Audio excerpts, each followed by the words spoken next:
Welcome, ladies and gentlemen, to World of Wrestling. Here today, gonna discuss WWE Raw for June 8th, 2020. As usual, guys, hit the like button, hit the subscribe button if you're not subscribed to the channel, and of course, leave a comment down below. Definitely appreciate all the comments and kind comments that everyone has been making on this program. In the last couple of weeks, since I've really have taken the opportunity to take this very seriously, try to put as much effort into this channel. Guys, I'll tell you one thing, you're not going to be seeing a whole lot of pictures being shown on this video, because the editing and all that shit, I just don't feel like doing tonight, and with everything, with what we watched tonight, I don't even really care. Honestly, this was by far the biggest waste of 3 hours of my life that I have ever done in a long while. And I will be honest with you, I couldn't believe I got through this entire show. I was looking at the clock, and every time I looked at it, it felt like it was actually an hour longer than I was supposed to be watching it. Like, for instance, if it was 1 hour, I felt like I've watched it for 2 hours. So, you get my drift. So let's get into this steaming pile of crap show and go over what happened. We started the show off where we were supposed to have Asuka versus Charlotte Flair, which actually became the main event instead of being the beginning to kickstart the show. That was a load of bullshit. They also had a crap load of other people showing up, which was a wasted out segment with the tag team champions of the women's division. They also had, fucking the Iconics. They should be called the Moronics, which is what JD calls them, so I will call them by their names because that's what they deserve. Because they are morons, big time. And a waste of fucking space on this roster, which most of them are anyway. So this all led up to a triple threat match, tag team matchup, with the Iconics versus Sasha Banks and Bayley versus Asuka and Charlotte Flair. Now the funny thing is about all of this is Sasha Banks and Bayley, the Iconics, and Alexa Bliss, and Alexa Bliss and Nikki Cross, all three of them are competing over the women's tag team titles at Backlash. Definitely one you want to go to the bathroom for. Not something I really care to watch. This match was just basically a waste. They might as well not even have the triple threat tag team match for the tag team titles at Backlash now. Not that it meant anything to begin with, but it now even means even less. So, whatever.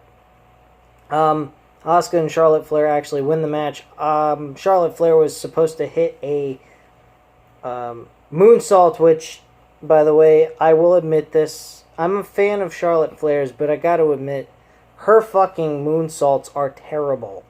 They look nice, but my god, they can't connect worth a shit. They don't look very impactful at all. But Charlotte Flair was trying to go for a moonsault off the top rope. Asuka got involved. She tagged herself in. And she puts her in the Asuka lock and makes her tap out. And that was the end of the match. And that's how they won the match. After the match was over, she was attacked by Charlotte Flair. Blah, blah, blah. Big deal. We had a segment with Rey Mysterio, again, still discussing whether or not he's staying with WWE or he's retiring, now extending this even more, and this wasn't even hyped up at all to begin with. But, so, we get the response that Rey Mysterio's chances of returning is pretty high unless something dramatically goes wrong before he actually has a severe injury again or gets an infection in his eye. That's pretty much the gist I was getting. So Rey Mysterio is going to return to Monday Night Raw next week with Seth Rollins, and his son Dominic will be there with his father Rey Mysterio. So this could lead to something interesting, or this could lead to a very predictable situation, such as we get Seth Rollins versus fucking Dominic. That is probably a match that they might go for. There's another thing they could bring up. They could have Dominic turn on Rey Mysterio, which I think would be the better option, but not right away. Maybe have a match scheduled for SummerSlam and stretch this out until then. I don't know. You guys tell me. But that's what I think they should do, and then have Dominic turn on Rey Mysterio and join Seth Rollins. The one thing I will mention about all of this is I don't like this gimmick by Seth Rollins, though. It doesn't really explain his goal. What is he trying to accomplish here? I still have yet to figure it out. It makes no fucking sense. So if anyone has a answer to that question, leave that comment down below, because I have no idea. I really don't. But yeah, pretty much Seth Rollins has invited Rey Mysterio and his son Dominic to ringside next week. So then we get, by the way, after the interview was being conducted, it came to a sudden halt when Aleister Black attacks Rollins in a seat, as Rollins is actually seated at the announce table, and you never even see him coming. Not even the plexiglass shows any evidence that he was coming out of nowhere with his reflection. So, with that random just poof, Aleister Black popping out of nowhere and connecting on Aleister Black, or on Seth Rollins, I thought was very impressive. It kind of woke me up for a little bit, and then it just went right back downhill, as usual. So Austin Theory and Murphy versus Humberto Carrillo, the loser, the ever-loving abuser, Jabba. Yeah, Humberto Carrillo, the ultimate loser of losers, makes Dolph Ziggler look better as a jobber. And Aleister Black tag team together. Aleister Black actually wins this match for his team, not like Humberto Carrillo would ever get the win for his team. And he connects with the... hold on one sec. He connects with the big kick to the head for the pin and the 1-2-3 out of nowhere. And that's pretty much that. After the match, Rey Mysterio's music hits. Seth Rollins appears wearing Rey Mysterio's mask. Not like Rey Mysterio is going to show up or anything. And then Theory and Murphy attack from behind, and Rollins joins in for a triple team. And then Theory drops Carrillo with the ATL, and so forth. Rinse and repeat, the same shit we've seen for the last 2 or 3 weeks now. Big fucking deal.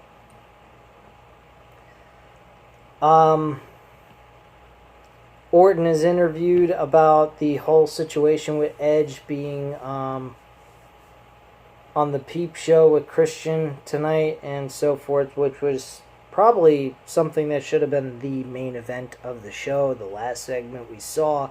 Unfortunately, it was about the second hour we saw this, at 9 o'clock.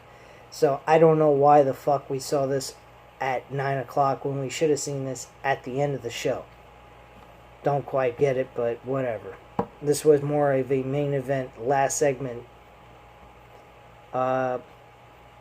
deal than fucking Asuka versus Charlotte Flair. Let me tell you that much. So yeah, Edge is actually interviewed by Christian. Christian kind of does reverse psychology, telling him that he doesn't think he's really ready for this matchup.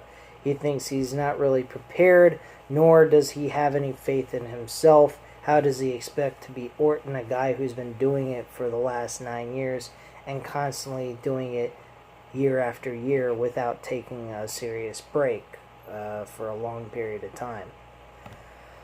Edge goes on to say, well, this has been... He pretty much kind of reiterates the same thing. There's a lot of pressure on me being out of action for 9 straight years, and this being stated to be the best match in history. Again, continuously making this like it's some kind of joke. Now, I am in good hopes and spirits that this is going to be an attempt. I'm not saying this is going to be the greatest match ever, because that is just ridiculous. But if it's an attempt to make it the greatest match ever, and they actually put a lot of effort into it, and they're not just playing with the fans, then I'm okay with it. I'm on board with the whole gimmick. It's not a guarantee that it's going to be the greatest match ever, but it could be. They have mentioned it's a potential to be the greatest match ever. Now, if they try to go for that, I'm okay with it. They've done their job. But if this match is not at least a 4 out of 5 star matchup, then what was the fucking point? If it's just an average match, then you sold nothing here.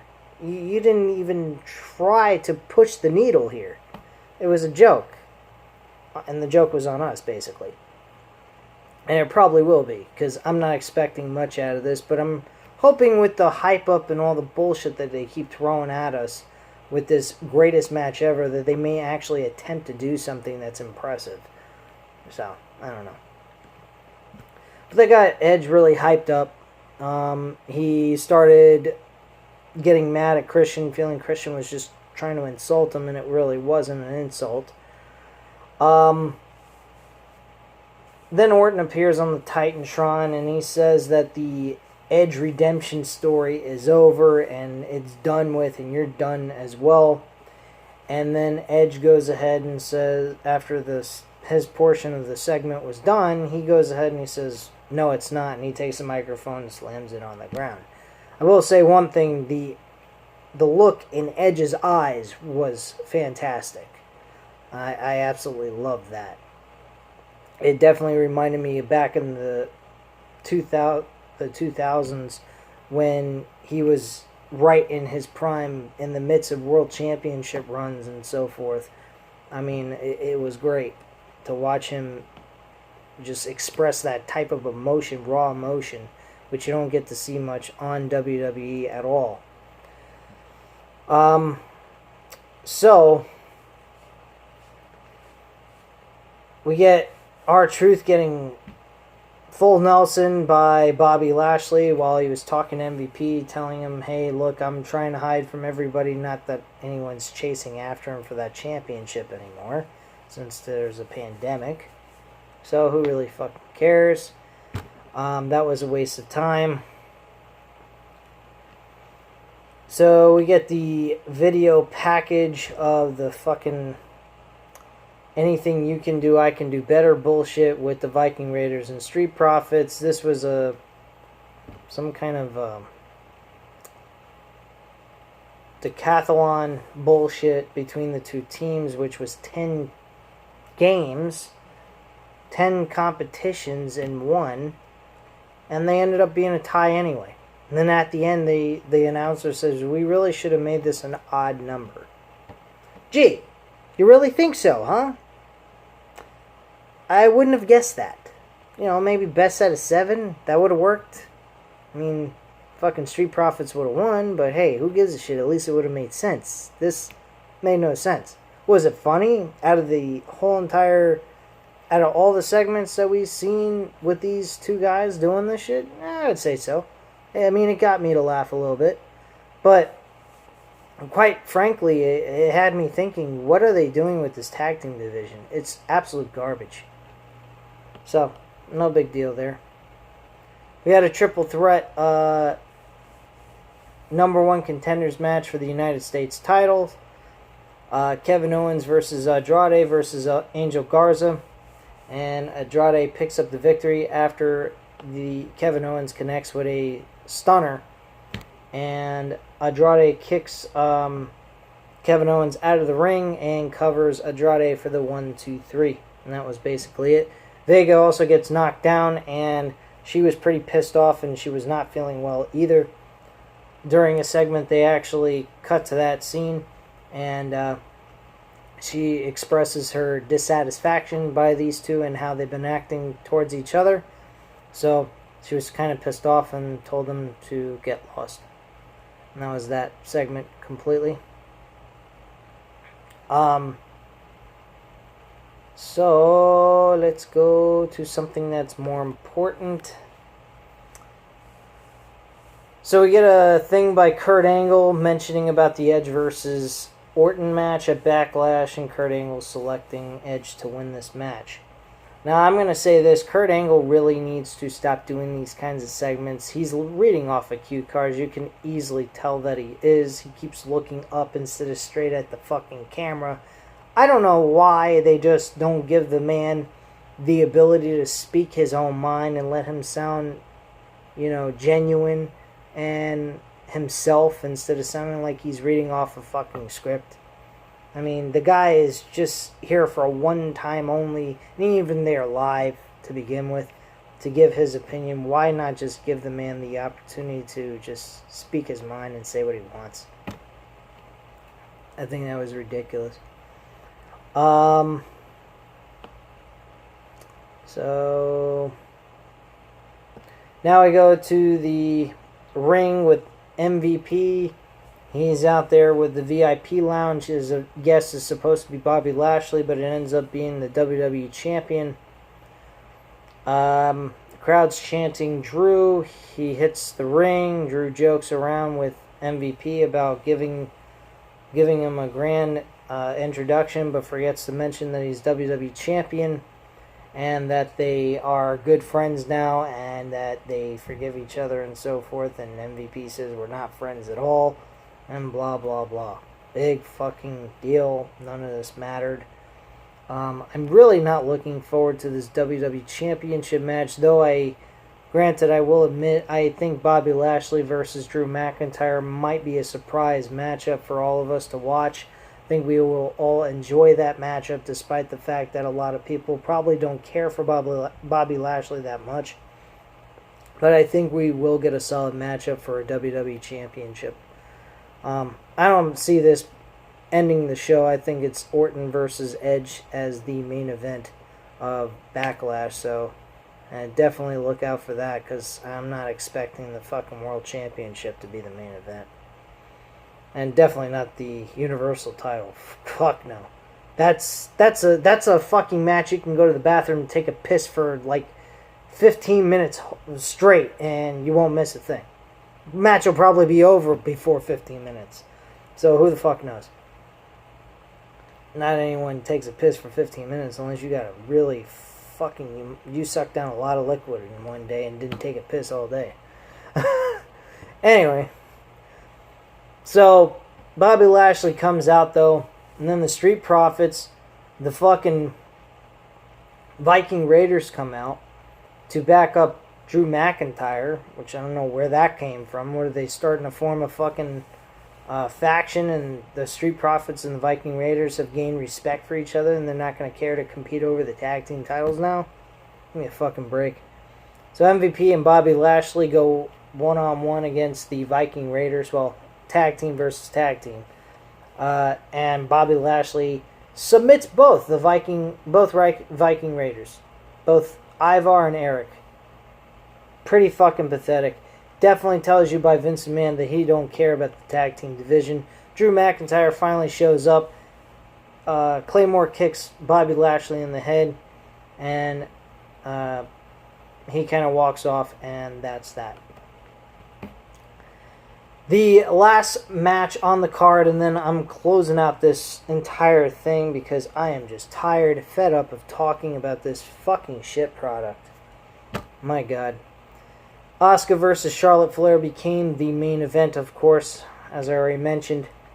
I gotta say, this match was entertaining. I had a good time watching it. But I knew what the end result was, and I was surprised that it even had an ending. I thought that Nia Jax was just going to interfere, beat the shit out of Asuka, and that's the end of your match. That was not the case. Asuka eats a loss here. She distracts Asuka. Asuka knocks her off the apron, and then Asuka turns around, gets a big boot to the fucking skull, and gets pinned 1, 2, 3. Supposedly. Now, the reason why I say supposedly is because she looked like she kicked her shoulder up before the count of 3. Just in the nick of time, but the referee didn't see it. Not that it really matters. Who cares? Asuka wins. Or Asuka loses, excuse me, and Charlotte Flair wins this matchup, and that's that. And nothing, and I mean nothing on this show was noteworthy to watch. Outside of the Seth Rollins thing, the Edge, Christian, and Randy Orton segment, and I'll even throw in there, even though it was a very predictable ending, and it was something I didn't want to see again, Asuka and Charlotte Flair, with Asuka losing to Charlotte Flair. The match was good. I will give them credit for that, but the end result of that match was terrible. Absolute shit. Don't care. Very predictable. Same old garbage. Rinse and repeat over and over again. Didn't really give a shit. So, at this time, guys, like usual, leave your comments down below. Hit the like button if you like this video. Just give it a like. I mean, come on. I'm not producing shit. I've really upgraded this channel with my videos. I've edited them and so forth. So hit the like button. And hit the subscribe button, of course, if you're not subscribed to the channel. And I thank you very much for watching, and have a great night, guys. Bye.